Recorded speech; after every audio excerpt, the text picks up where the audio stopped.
You're listening to the Australian Army Training and Doctrine Podcast.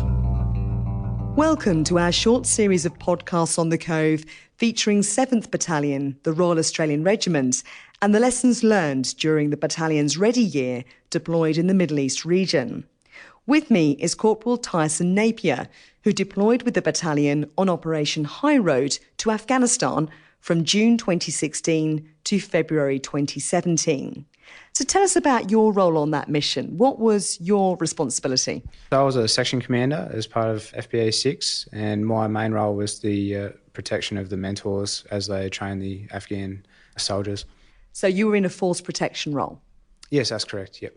And how did that work on the ground? What were you doing from day to day and from week to week? So we were on a 3-week rotation. The first week, that was our actually force protection week. Basically how that worked is we'd go out with the mentors in small little 4-man teams, which we called nodes, that come from a British term. So we'd go out with the mentors. Whilst they're giving their lessons, we just provide that protection from any insider attacks or any other type of danger they could get into. The second week we moved into was our guard week. So guard week was one of the more boring weeks for us, if I could say that.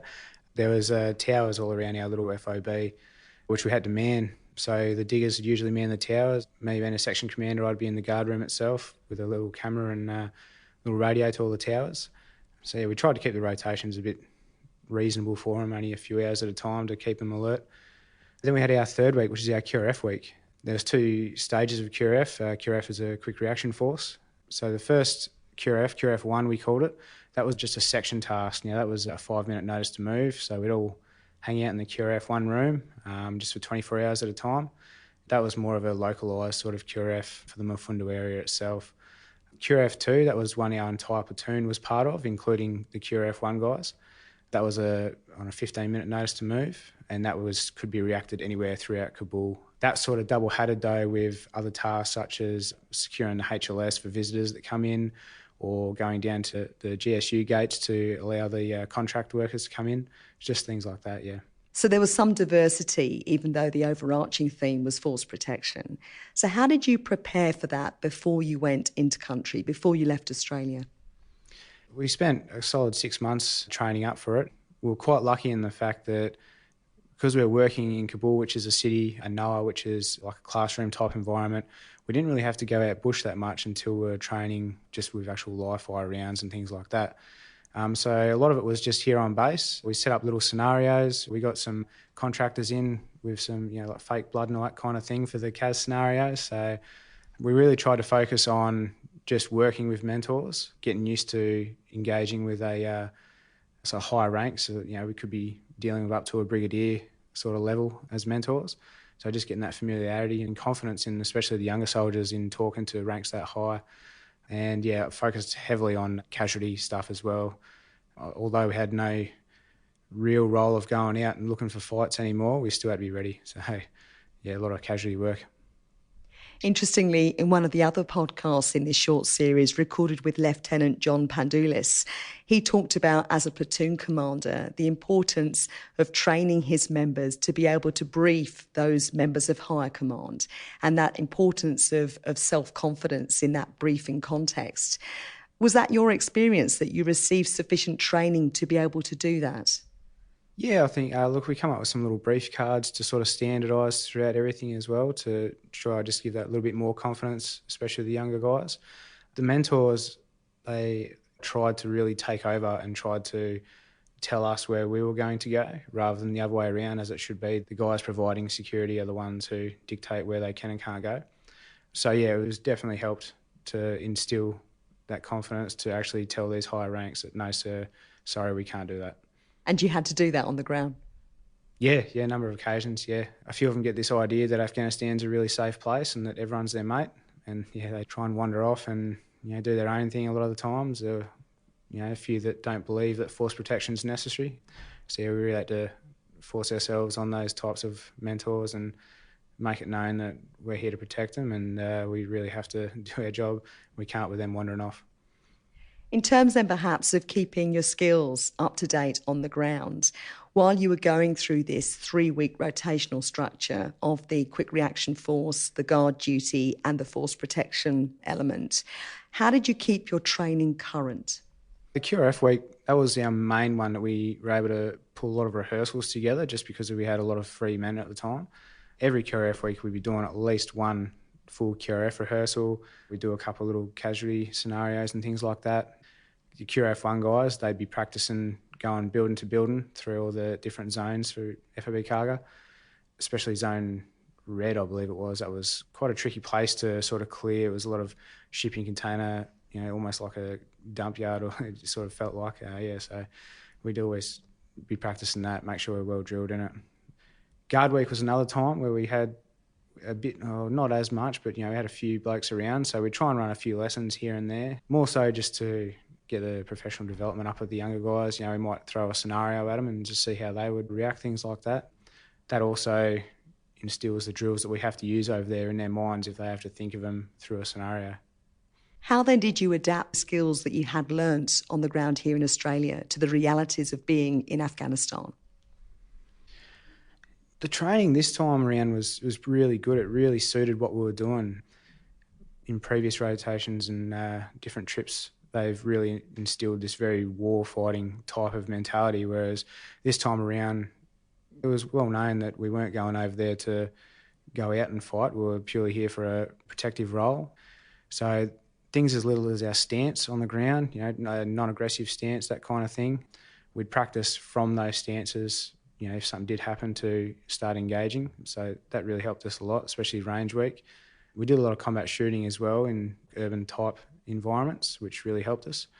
And again, when we had a bit of downtime, especially during the rehearsals, we could really hone those on the ground. But we didn't really have to change a great deal once we were over there. It was all pretty smooth. It sounds though like flexibility was very important, that although you were going out there with a non-aggressive stance, that you needed to be able to change your posture at a moment's notice if required. Yeah, that's correct. Like you say, although we had to have a very non-aggressive posture, we always had to remain alert and ready.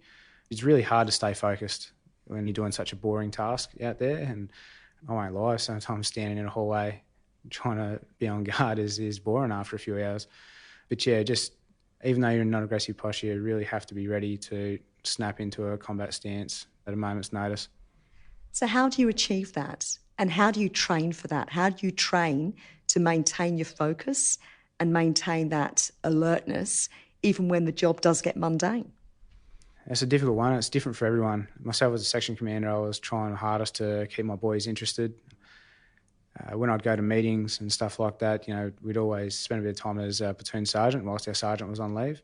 And that gave me great insight as to what is actually happening in Kabul itself. And there's always attacks going on there. So I was able to pass that on to the guys and just let them know that you might feel safe here, but there's stuff just happens all the time. So always look at each person, always assess what they're up to, things like that. And we also try to keep our rotations short times just so we don't have to stay focused for hours at a time. If we could drop it down to a half-hour rotation, we could. And then, it's half hour, stay alert, it's no dramas at all. What about your personal equipment, your body armour? How did you set that up before you went into country? Our body armour itself, we went with a really minimalist approach, working in urban environments, classrooms, and in and out of vehicles, and that we didn't want anything too big and cumbersome. And we also wanted to be quite agile, especially if we had to react and get the mentors back to the safe room or vehicles. So usually we'd have no more than 5 magazines on us, usually just 4 across the front, 1 on the weapon itself. On the sides of the body armour itself, we'd try and keep nothing on at all. We did have to have a small IFAK just on the side. We kept it to the left side just purely so that we've got plenty of room on the right side to draw our pistol, or vice versa for left hand. And then we'd use our Batman belts, as we call them, or stalk belts. So we'd have our pistol, maybe a smoke grenade pouch, a couple little admin pouches, things like that. Any other of the bigger stuff, we'd always have our day bags, which we kept with us anyway, because we always got the vehicle or safe room there, so we can leave that bigger, bulkier items in those types of areas, as long as we got men in there, of course. So yeah, we very much a minimalist approach. How important do you think that was, to have a minimalist approach? Oh, hugely important, I think, especially when you go to the training areas and things like that, working near those little urban environment training areas they were using. Doorways are quite small, the rooms are quite small. And not only that, just this comes back to remaining alert.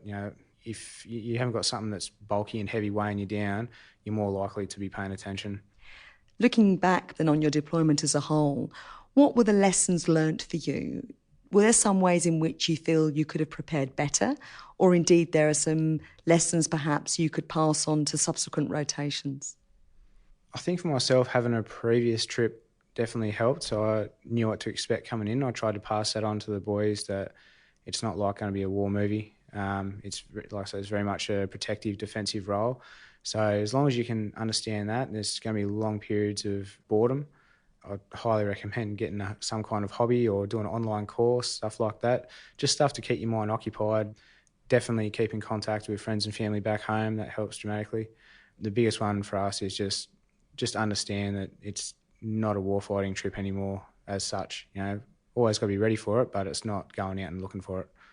Trying to train the Afghan National Army is the main goal out of it all. Get them ready so they can do the offensive stuff now for their own country. Corporal Tyson Napier, thank you very much. To listen to more podcasts in this series featuring lessons learned from 7 RAR's Ready Year, visit the Cove's website. The web address is www.cove.org.au. That's www.cove.org.au. I'm Captain Sharon Maskell-Dare. Thank you for listening. This podcast is produced by the Australian Army and is copyright the Commonwealth of Australia.